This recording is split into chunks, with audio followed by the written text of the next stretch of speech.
नमस्कार, सुबह के 9 बजने को है और वक्त हो चला है 9 की 9 खबर का। मैं हूं शुभम मिश्रा आपके साथ और बुलेटिन की शुरुआत करेंगे बड़ी खबर के साथ। सिवान से आपको बड़ी खबर बता दें, जहां स्कॉर्पियो ने 6 बाइक सवारों को कुचल डाला है। 4 बच्चे समेत 6 लोगों को कुचल दिया।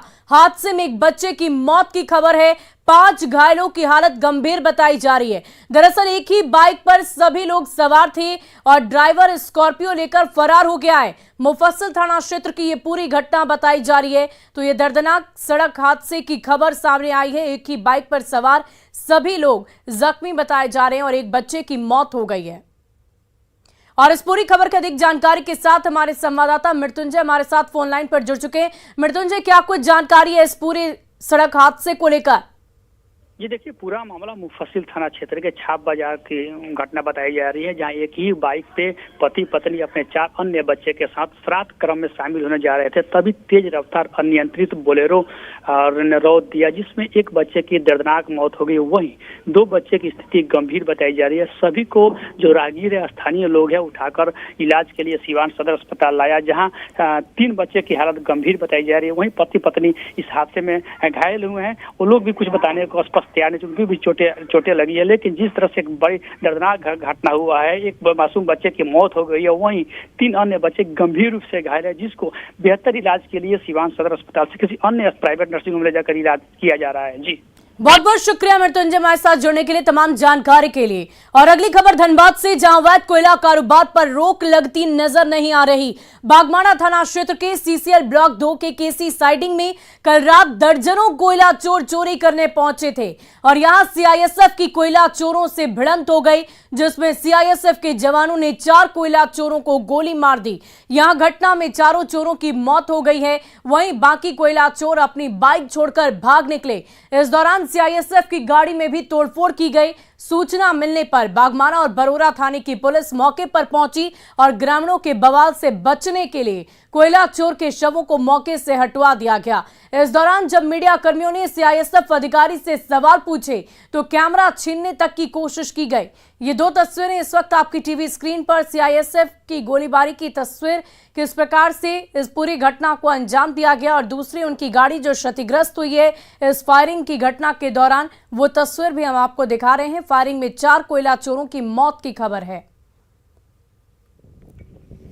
लोग गोली क्यों चलाए थे? अरे भाई सर, गोली क्यों चलाए थे? सर, गोली क्यों चलाए थे? ये अरे सर, गोली क्यों चलाए थे बताइए तो। लोग गोली क्यों चलाए थे? अरे भाई सर, गोली क्यों चलाए थे? सर, गोली क्यों चलाए थे? ये अरे सर, गोली क्यों चलाए थे बताइए। धनबाद जिले में अवैध कोयला का कारोबार चरम पर है और आए दिन कई बड़ी घटनाएं हो रही है, लेकिन इसे रोकने का काम ना तो पुलिस कर रही है, ना बीसीसीएल और ना सीआईएसएफ। सिस्टम के बैठे लोगों के द्वारा खुली छूट मिली है, इसीलिए खदानों में बाइक पर कोयला चोर आते हैं और आराम से कोयला लेकर चले जाते हैं। लेकिन आज बागमाड़ा थाना क्षेत्र में अचानक सीआईएसएफ की ड्यूटी याद आ गई और इस ड्यूटी में सीआईएसएफ के द्वारा 4 कोयला चोर ग्रामीणों को शूट कर दिया गया, जिससे उनकी मौत हो गई है। हालांकि मौत की पुष्टि प्रशासन नहीं कर रही है। अभी हम बीसीसीएल मेन साइडिंग में हैं और यहाँ पर आप देख सकते हैं कि यहाँ पर दर्जनों बाइक है। लगभग 2 दर्जन से अधिक बाइक को सीआईएसएफ ने जब्त किया है। वहीं बताया जा रहा है कि सीआईएसएफ और ग्रामीण कोयला चोरों में भिड़ंत हुई है, जिसके बाद सीआईएसएफ की एक वाहन को भी क्षतिग्रस्त कर दिया गया है। बताया ये भी जा रहा है कि कई राउंड फायरिंग हुई है और उस फायरिंग में ग्रामीण जो कोयला चोर थी उनकी मौत हो गई है। यहाँ पर खून के धब्बे और 2 कोयला मजदूर स्पॉट में दिखाई दिए थे, जिसे फिलहाल सीआईएसएफ की टीम उसे धनबाद भेज दी है। लेकिन अगर यहाँ इतनी बाइकें पहुँच रही है तो इतना तो तय है कि पहले से सीआईएसएफ के द्वारा रजामंदी दी गई थी, तभी इस मेन साइडिंग में ये कोयला चोरी करने के लिए पहुँच रहे थे और अचानक सीआईएसएफ को ड्यूटी याद आई और फिर सीआईएसएफ उन कोयला चोरों को शूट कर दिए। और जब ये बात मीडिया में फैली तो उन खून के धब्बों को मिटाने का प्रयास सीआईएसएफ के द्वारा किया जा रहा है। अब देखना है कि इन ग्रामीण लोगों की मौत जो हुई है इस पर कोई जांच होती है या फिर यूं ही इसे फाइलों में बंद कर दिया जाता है। फिलहाल ग्रामीणों तक इस मौत की खबर नहीं गई है, यही कारण है कि यहाँ अभी कोई हो हंगामा नहीं दिख रहा, लेकिन हो सकता है कि सुबह होने पर यहाँ हो हंगामा भी देखने को मिल सके। संजय गुप्ता, न्यूज 18, धनबाद। और देखिए, राजधानी रांची में लैपटॉप लेकर भागने वाले आरोपी का सीसीटीवी वीडियो तेजी से वायरल हो रहा है। पुंदा गोपी इलाके की ये पूरी घटना बताई जा रही। दरअसल मोबाइल दुकानदार का ध्यान भटकाकर आरोपी ने इस पूरी वारदात को अंजाम दिया। आरोपी जिस स्कूटी से आया था उसमें नंबर प्लेट से आधा नंबर भी मिटा हुआ था। मामले की शिकायत पुलिस में की गई है, जिसके बाद पुलिस आरोपी की तलाश में जुटी हुई है।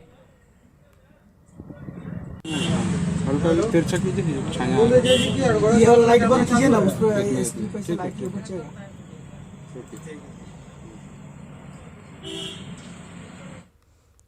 वहीं गोपालगंज में एक महिला से अपराधियों ने 1.5 लाख रुपए की लूट की घटना को अंजाम दिया। घटना नगर थाना क्षेत्र के जंगलिया मोहल्ले की बताई जा रही। वारदात के बाद बाइक सवार लुटेरों की तस्वीर सीसीटीवी कैमरे में कैद हो गई है। पीड़ित महिला नगर थाना क्षेत्र के फतहा गांव की रहने वाली बताई जा रही। महिला के मुताबिक कर्ज का पैसा वापस लेने के कारण रुपए किसी से लेकर वो घर की ओर जा रही थी और इसी दौरान अपराधियों ने लूट की वारदात को अंजाम दिया। फिलहाल पुलिस इस पूरे मामले में तहकीकात कर रही है और सीसीटीवी के आधार पर अपराधियों की पहचान की जा रही है ताकि जल्द से जल्द उनकी गिरफ्तारी की जा सके। और देखिए, राजधानी पटना के एक बड़े ज्वेलरी हाउस पर इनकम टैक्स में बड़ा खुलासा हुआ है। ज्वेलरी हाउस के 3 ठिकानों पर छापेमारी की गई और 25 किलो से ज्यादा सोना और 50 किलो से अधिक चांदी वहां से मिली है। सोना और चांदी को गुप्त स्थानों पर छिपाकर रखा गया था। छापेमारी बोरिंग रोड और डाक बंगला रोड स्थित दुकानों पर की गई। आयकर की छापेमारी में 50 करोड़ से अधिक टैक्स चोरी का खुलासा हुआ है। छापेमारी के दौरान ज्वेलरी हाउस के कई कागजात जब्त किए गए हैं। फिलहाल आयकर विभाग की टीम पूरे मामले की जांच में जुटी हुई है। सभी कागजात की जांच के बाद खुलासे होने की संभावना जताई जा रही है। तो ये तस्वीरें आप देखिए, गुप्त स्थानों पर 50 करोड़ की टैक्स की चोरी का खुलासा हुआ है। सोने की दुकान से अलग अलग जगहों पर छिपाकर रखे गए सोने और चांदी बरामद किए गए हैं। आईटी की छापेमारी इन 2 दुकानों पर, एक डाक बंगला और दूसरा बोरिंग रोड स्थित, इन दोनों ही जगहों पर छापेमारी की गई। हीरा पन्ना ज्वेलर्स की आप तस्वीर देख पा रहे होंगे। हमारे ठीक पीछे केवल राजधानी ही नहीं बल्कि पूरे बिहार का प्रतिष्ठित आभूषण प्रतिष्ठान हीरा पन्ना है, जहां पर इनकम टैक्स डिपार्टमेंट की कार्रवाई आज चौथे दिन भी जारी है। और यहां पर इनकम टैक्स ने जो छापेमारी की है, इस दौरान काफ़ी चौंकाने वाली बातें सामने आई है। हीरा पन्ना जो आभूषण की दुकान है, इसका एक ब्रांच बोरिंग रोड में है, जबकि दूसरा ये डाक बंगला का है जो अभी भी खुला हुआ है और अंदर इनकम टैक्स डिपार्टमेंट की टीम मौजूद है। यहाँ पर जो जानकारी मिली है उसके अनुसार इन दोनों ठिकानों में छिपा कर रखे गए तकरीबन 25 किलो से अधिक सोना और 50 किलो से अधिक चांदी मिली है। सोर्सेज ने इस बात की जानकारी दी है। ये बरामदगी बोरिंग रोड और डाक बंगला स्थित इन दोनों दुकानों के अंदर के हिस्से में जो गुप्त ठिकाने बनाए गए थे वहां से हुई है। सोना चांदी को छिपाकर बगैर कागजात के रखा गया था। जांच के बाद और भी इसकी मात्रा बढ़ सकती है। फिलहाल आज चौथे दिन कार्रवाई जारी है और आयकर विभाग ने इस प्रतिष्ठान से करीब 50 करोड़ रुपए की टैक्स चोरी के कागजात बरामद होने की बात बताई है। जो उनके सूत्र हैं उन्होंने इस बात की जानकारी दी है। गहन जांच के बाद ही इस बात की जानकारी मिलेगी कि किन किन लोगों ने फर्जी दस्तावेज पर लाखों की खरीद की है। कुछ एक मामलों में तो एक ही व्यक्ति ने बार बार खरीदारी की है। ऐसे लोग पहले जांच की रडार पर आएंगे, इस बात की जानकारी इनकम टैक्स सोर्सेज ने दी है। और जो आभूषण शोरूम के मालिक हैं उनसे अवैध सोना और लेन देन से जुड़े मामलों पर लगातार इनकम टैक्स डिपार्टमेंट की टीम जो है वो पूछताछ कर रही है। तो निश्चित तौर पर एक बड़ा खुलासा राजधानी पटना की ही नहीं पूरे बिहार के लिए हीरा पन्ना ज्वेलर्स जो है काफ़ी प्रतिष्ठित संस्थान रहा है, आभूषण प्रतिष्ठान, और वहाँ पर इस तरह का खुलासा जो है चौंकाने वाला है। अभी भी सुरक्षा से संबंधित जो कर्मी है वो अंदर मौजूद हैं, मालिक मौजूद है, इनकम टैक्स डिपार्टमेंट की टीम जो है वो मौजूद है। इंट्रोगेशन और जांच लगातार चल रही है, लेकिन जो खुलासा हुआ है वह वाकई में काफ़ी हड़कंप मचाने वाला है। इतनी भारी मात्रा में सोना चांदी और वो भी बगैर कागजात का कारोबार। कैमरा पर्सन मनीष जुनेजा के साथ संजय कुमार, न्यूज़ 18 पटना। और अगली खबर लखीसराय से, जहां पुलिस को बड़ी कामयाबी हाथ लगी है। दरअसल एसएसबी, एसटीएफ और कजरा थाना पुलिस ने नक्सल प्रभावित कजरा के घोघर घाटी इलाके में छापेमारी कर हार्डकोर नक्सली विष्णुदेव कोड़ा को गिरफ्तार कर लिया है। गिरफ्तार नक्सली विष्णुदेव कोड़ा वर्ष 2019 में पुलिस बल पर अंधाधुंध फायरिंग सहित अन्य मामलों में वांछित थे। एसएसपी अभियान ने बताया कि एसपी पंकज कुमार को गुप्त सूचना मिली थी कि कजरा थाना क्षेत्र के घोघर घाटी में नक्सली गतिविधि लगातार जारी है और इसी सूचना पर एसएसपी अभियान के नेतृत्व में गठित टीम ने उसे गिरफ्तार कर लिया। फिलहाल पूछताछ के बाद नक्सली विष्णुदेव कोड़ा को जेल भेज दिया गया है। सर्च ऑपरेशन किया गया तो विष्णुदेव कोड़ा नाम का, पिता का नाम विनोद कोड़ा, घोघर घाटी का रहने वाला, इसकी गिरफ्तारी हुई है। यह 83/19 पीरी बाजार थाना क्षेत्र में जो वांटेड था। यह घटना वर्ष 2019 में हुई थी, जिसमें नक्सलियों के द्वारा अंधाधुंध फायरिंग पुलिस बल पर किया गया था, जिसमें इसकी सहभागिता थी। और देखिए, मुंगेर में अवैध रूप से संचालित 19 पैथोलॉजी को बंद करने का आदेश सिविल सर्जन ने प्राथमिक स्वास्थ्य केंद्र के प्रभारी चिकित्सा पदाधिकारी को दे दिया है। साथ ही एसडीओ को पैथोलॉजी बंद कराने के सहयोग की अपील की है। चिकित्सा पदाधिकारियों को भेजे गए पत्र में यह बताया गया है कि इन पैथोलॉजी संस्थानों के संचालक द्वारा निबंधन संबंधित कागजात उपलब्ध नहीं कराए गए और इसीलिए इन अवैध पैथोलॉजी को सील बंद करते हुए 1 सप्ताह के अंदर प्रतिवेदन समर्पित करने का निर्देश दिया गया है। अभी जिस इंक्वायरी में जहाँ जहाँ अभी कागज नहीं संलग्न किए हैं लोग, उनको उनका बंद करने का आदेश दिया गया। ऐसे कितने पैथोलॉजी है सर? ये नहीं कर सकते हैं अभी हम, लेकिन हाँ कुछ जगह जैसे असरगंज है, तारापुर है, कुछ जगह को हम लोगों ने कागज निकाल दिया है जी कि वहाँ पर बंद हो जाएंगे उतने पैथोलॉजी। उनमें क्या कमियाँ क्या थी सर? उसको पेपर नहीं भी मिला है।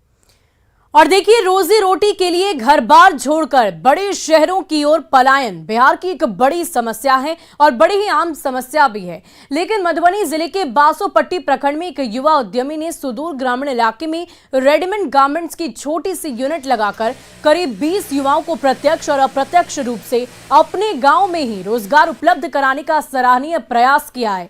मधुबनी में नेपाल बॉर्डर से सटे घोरबंकी गांव में इस युवा उद्यमी की पॉजिटिव पहल का जायजा लिया हमारे संवाददाता अमित रंजन ने। रोजी रोजगार के लिए ग्रामीण इलाके से काफ़ी युवा जो हैं वो शहरों की ओर, महानगरों की ओर जाते हैं। लेकिन अभी मैं यहाँ मधुबनी में जो यहाँ बासोपट्टी प्रखंड के घोरबांकी गांव है, वहाँ की तस्वीरें दिखा रहा हूँ। यहाँ सुदूर देहात में आप देख सकते हैं कि ये बिल्कुल ग्रामीण क्षेत्र है। यहाँ ये उद्यमी योजना के तहत यहाँ अपने गांव में एक छोटा सा यूनिट लगाया गया है और ये यहाँ रेडीमेड कपड़ा तैयार करने का ये यूनिट है। और यहाँ पर आप देख सकते हैं कि ये देहात में जो घोरबांकी गांव है वहाँ पर ये यूनिट लगाया गया है और इसमें बताया जा रहा है कि 10 लोगों को लगभग अपने गांव में ही रोज़गार मिला है। अभी तक जो लोग यहाँ दिल्ली, बॉम्बे या कहीं कोलकाता, कहीं बाहर जाते थे रोज़गार के लिए, वो अपने गाँव में अब यहाँ रोज़गार से जुड़े हुए हैं। और ये सारा कुछ हुआ है जो गांव में यहाँ जो मुख्यमंत्री उद्यमी योजना के तहत जो युवाओं के लिए जो योजना थी उसके साथ जो लाभ मिला है। हमारे साथ यहाँ जो उद्यमी हैं जिनका ये प्रयास है जो यहाँ अपने गांव में लोगों को रोज़गार देने का। क्या नाम हुआ आपका? मेरा नाम चंदन कुमार पांडे हुआ। चंदन जी, जैसे यहाँ जैसे आपके गांव में यहाँ बासोपट्टी में मतलब कितने लोग इससे जुड़े हुए हैं जो आप? जी बिल्कुल, इसमें इनडायरेक्ट रूप से 10 लोग जुड़े हुए हैं और इनडायरेक्ट रूप से और प्रत्यक्ष रूप से यहाँ 20 से ऊपर लोगों को रोजगार मिला हुआ है। और हम आशा करते हैं कि निकट भविष्य में हम यहाँ से जो मजदूर कामगार बाहर जाते हैं उनको हम घर में ही रह करके घर में ही काम दें। जो काम आपको वहाँ करना था मतलब करने को मिलता था वो अपने गांव में मिल रहा है जी। तो ये है कि अपने घर परिवार के साथ सब मतलब क्या उससे कुछ क्या फर्क सब आया आपके लाइफ में? गांव में काम मिल गया है, सुविधा हो गया है। बेरोजगारी का जो लोगों को जो यहाँ जो चिंता सताती थी और कहीं बाहर जाना पड़ता था उससे कहीं न कहीं छुटकारा मिलेगा। लोगों को अपने परिवार के साथ अपने गांव में ही रोजगार मिलने का यहाँ पर एक जो ये यूनिट शुरू हुआ है उससे ये फायदा दिख रहा है। अमित रंजन, न्यूज़ 18 मधुबनी। और जमशेदपुर में बिष्टुपुर के गोपाल मैदान में टाटा स्टील का संवाद कार्यक्रम बड़ी ही धूमधाम के साथ संपन्न हुआ। कार्यक्रम के अंतिम दिन नागालैंड के आदिवासी कलाकारों के बैंड का प्रोग्राम देखने के लिए शहर के लोगों की भीड़ उमड़ पड़ी। देर रात तक प्रोग्राम चलते रहा और इसके अलावा देश के विभिन्न राज्यों से आए आदिवासी कलाकारों ने अपनी अपनी कला को प्रदर्शित किया, जिसमें सिक्किम, नागालैंड, पश्चिम बंगाल और झारखंड के जनजातीय समुदायों ने सांस्कृतिक कार्यक्रमों की प्रस्तुति दी। झारखंड की मुंडा जनजाति ने जदवा और गेना नृत्य प्रस्तुत किया। संवाद के दौरान विभिन्न राज्यों के पारंपरिक लोक नृत्य देखने को मिले। वहीं विदेश और देश के विभिन्न राज्यों से आए आदिवासी शिल्प कला का नमूना विभिन्न स्टॉलों पर भी नजर आया, जिसे लोगों ने काफी पसंद भी किया।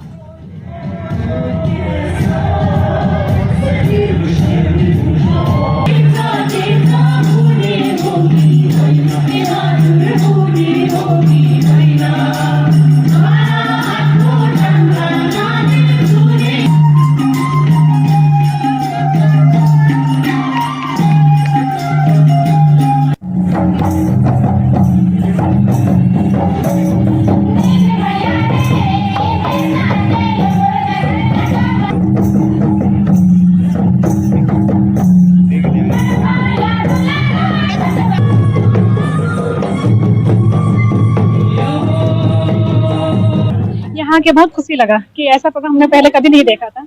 और यहाँ आने का एक उद्देश्य यह है कि अभी के जमाने में हमारे जो आदिवासी जो लड़के लड़कियां हैं उन लोग हमें हमारी जो संस्कृति, हमारी जो कलाकार है उन लोग इसको भूलते जा रहे हैं। तो हम लोग की यह कोशिश है कि हम लोग उसको बरकरार रखें। डांस ना स्पेशली फेस्टिवल्स वो होते ना, शादी वगैरह इधर उधर उसमें यूज करते हैं। और इसका मेन इंस्ट्रूमेंट होता है डंपू। और लड़का और लड़की बहुत सारे लड़का लड़की साथ में मिलके डांस करते हैं। ये मतलब हर कल्चर के ट्राइबल मिले, हर कल्चर के ट्राइबल मिले। और मैं टाटा फाउंडेशन का बहुत दिल से शुक्रिया अदा करती हूँ कि उन्होंने ऐसा एक प्लेटफॉर्म बनाया है जहाँ पे हर किस्म के ट्राइबल आ सकते हैं और साथ में हम मिल के बैठ सकते हैं। और बहुत अच्छा रहा, बहुत अच्छा। और रामायण रिसर्च काउंसिल के तत्वाधान में माता सीता की जन्मभूमि सीतामढ़ी में उनकी 251 फीट ऊंची प्रतिमा स्थापना की तैयारियां पूरे जोरों पर चल रही है। और इसको लेकर रामायण रिसर्च काउंसिल की ओर से जमीन उपलब्ध करा ली गई है। और ऐसा करने के पीछे उद्देश्य माता सीता के इस पवित्र धरती को देश और दुनिया में पहचान दिलाना है। इतना ही नहीं, इस कार्य के शुभारंभ होने पर भूमि पूजन का कार्य देश के प्रधानमंत्री या फिर राष्ट्रपति के हाथों होने की पूरी संभावना व्यक्त की जा रही है। बता दें कि सांसद सुनील कुमार पिंटू इस पूरे मुहिम का नेतृत्व कर रहे हैं। बहुत हर्ष हो रहा है कि सीतामढ़ी में मां जगत जननी सीता जी के प्रकट स्थली पर 251 फीट की सीता जी की विश्व की सबसे बड़ी प्रतिमा सीतामढ़ी में स्थापित की जा रही है, जिसके लिए लगभग 30 एकड़ जमीन की आवश्यकता है। और बखरी के मोहन जी सहित वहां के गांववासियों ने 24 एकड़ पौने 25 एकड़ जमीन उन लोगों ने एग्रीमेंट कर लिया और 6 एकड़ के लिए लोग तैयार हैं, जिसका एग्रीमेंट 1 हफ्ते के अंदर में हो जाएगा। इसी वर्ष 14 फरवरी को हम सब लोग इसी सीतामढ़ी के सर्किट हाउस में आकर के एक छोटा सा आह्वान किया था कि हमारे बिहार की इस धरती पर माता सीता की 251 फीट की ऊंची प्रतिमा यहाँ पर लगाई जाए, जो अष्ट धातु से निर्मित होगी। उसका पहला चरण समाप्त होता है और इस माता सीता की प्रतिमा के लिए हमारे पूज्य श्री महंत जी ने लगभग 25 एकड़ जमीन इसको डोनेट करके यह पहला सोपान पूरा किया है। और इस बीच बड़ी खबर नालंदा जिले के सिलाव थाना क्षेत्र से आपको बता दें, जहां 4 दिनों से लापता विकास चौधरी का धड़ पुलिस ने दीपनगर थाना क्षेत्र से बरामद कर लिया है। बता दें कि विकास की प्रेमिका और उसके पति को हिरासत में लेने के बाद पुलिस को धड़ हाथ लगी है, जबकि सिर को गंगा में प्रवाहित करने की बात कबूली गई। बताया जा रहा है कि 5 टुकड़ों में उसे हत्या कर जगह जगह उसका शव को फेंक दिया गया था।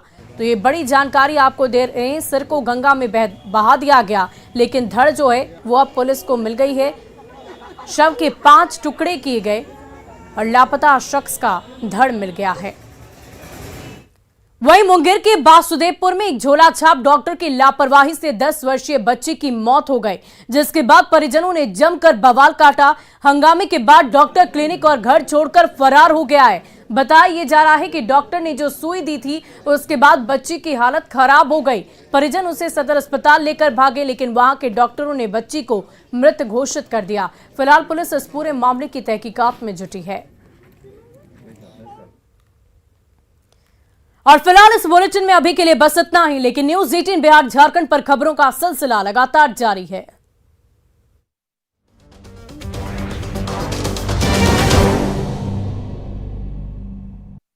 Headlines presented by pet